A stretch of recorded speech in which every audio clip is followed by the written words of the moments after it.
with their cameras to capture the moment.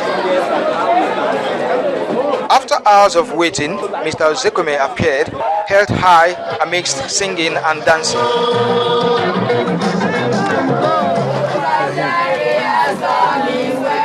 With tears of joy, he told journalists about his experience. He said his release was made possible by God, but he is saddened over the loss of security persons killed while on the mission to rescue him. The experience was one of horrendous tragedy. It was horrific, to put it mildly. We were psychologically tortured.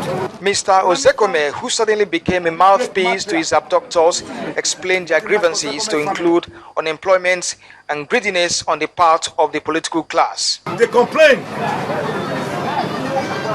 that the entire wealth of the nation has been cornered by less than 1% of Nigerians, 170 million people, and that the vast majority of Nigerians are suffering. He listed other steps the government should take to tackle the crisis of governance in the country. I therefore call upon the federal government of Nigeria to institute an amnesty program for this very volatile, very angry, very, very desperate youth of Nigeria. Asked whether he paid any ransom, here was his response. A hunter does not narrate details of his encounters during his odyssey in the forest. Despite the ugly experience of Mr. Mike Ozekome, the good news is that he's been finally released to his people. The atmosphere is fully charged and the celebration continues. Kelvin Obetin, Channels Television News. Now, Kaduna State has been listed alongside Bauchi, Gombe and Plateau as areas in danger of flooding this month.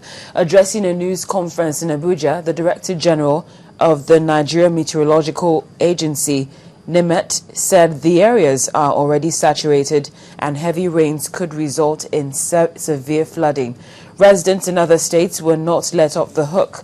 They were asked to be watchful in terms of excess rainfall in the month of September.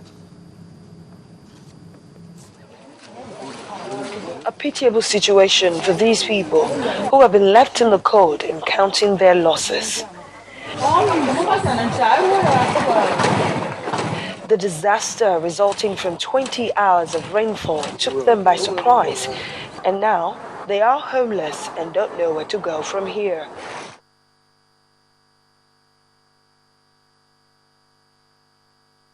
Flooding, ladies and gentlemen, is it's usual to occur. But what is worrisome is if it occurs at such a large scale, and those large scale, many a time will be due to people doing the wrong thing in terms of the environment. We may have another peak within September, so we should still be very, very watchful in terms of excess rainfall. The other outlook we want to highlight for September is that Bauchi, Gombe, Jos, Kaduna area are already saturated. The soils in those areas are already saturated. And what that means is that any heavy rain may lead to high runoff and therefore may result to flooding.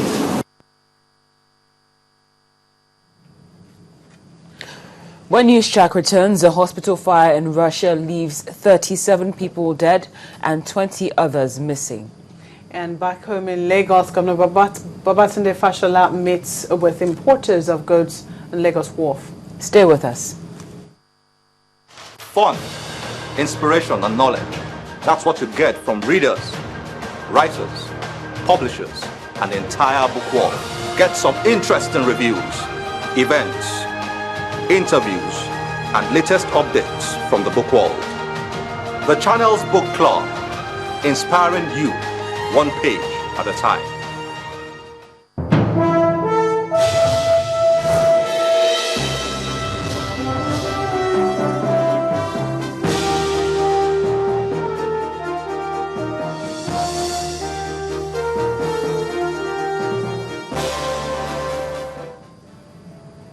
Business news now. Governor Babatunde Fashola of Lagos is insisting that the wharf landing fee collected by the state government is not too much for importers to pay. At a forum with operators at the state port, Governor Fashola explained that for a 40-foot container, 1,000 naira is not too much compared to the amount of cargo in the containers. Our correspondent Ihochi Ikechukwu now reports. For those who import goods, controversies have long trailed how many levies, duties or taxes they should pay and whom to pay to. Now the Lagos state government wants to harmonize the manner in which these levies are collected. In here, the Adeyemi Bero Hall allows Ikeja.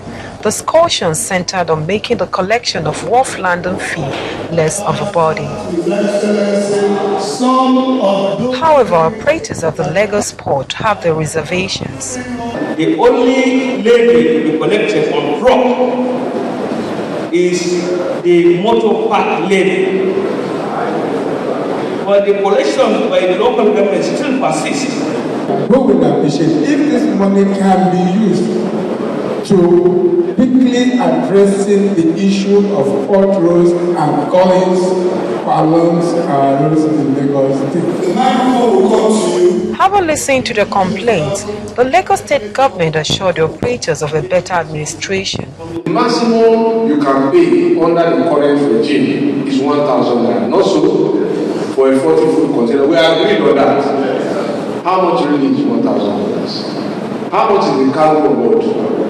As a government, we keep fighting all illegal activities that we know that is known to us, and we know the people behind them. We prosecute, we hold them, we arrest them, we prosecute them, and we make a public show of them every time we know. But where do all the monies collected go? This money goes to the local governments, not to us. And if you expect service from that government, which has responsibility for your children's primary school, for your children's health care, this cannot be too much to contribute towards helping your own children. The maritime sector is a major generator of income for states and federal governments, and forum like this one will go some way towards establishing a level playing field for all parties involved. Ihochi Ikechukwu, Channels Television News.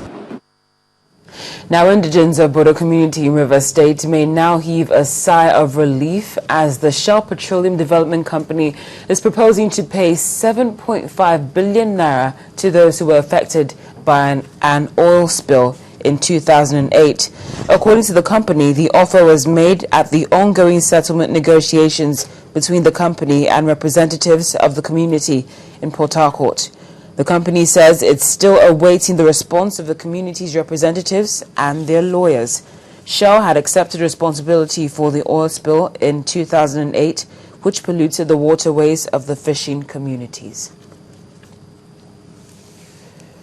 Well, looking at stories on the international scene now, they're accused of taking her life, and now theirs will be taken as well. An Indian court has sentenced 4 men to death for gang raping and murdering a student in the capital, Delhi. Mukesh Singh, Vinay Sharma, Ashkay Thakur and Pawan Gupta were found guilty on all counts earlier this week. In the words of Judge Yogesh Khanna, this is a case in the rarest of rare category, as pleas for a lighter sentence were rejected. The 23-year-old woman was attacked on a bus in December and died 2 weeks later. The case led to days of violent protests across India and new laws against rape.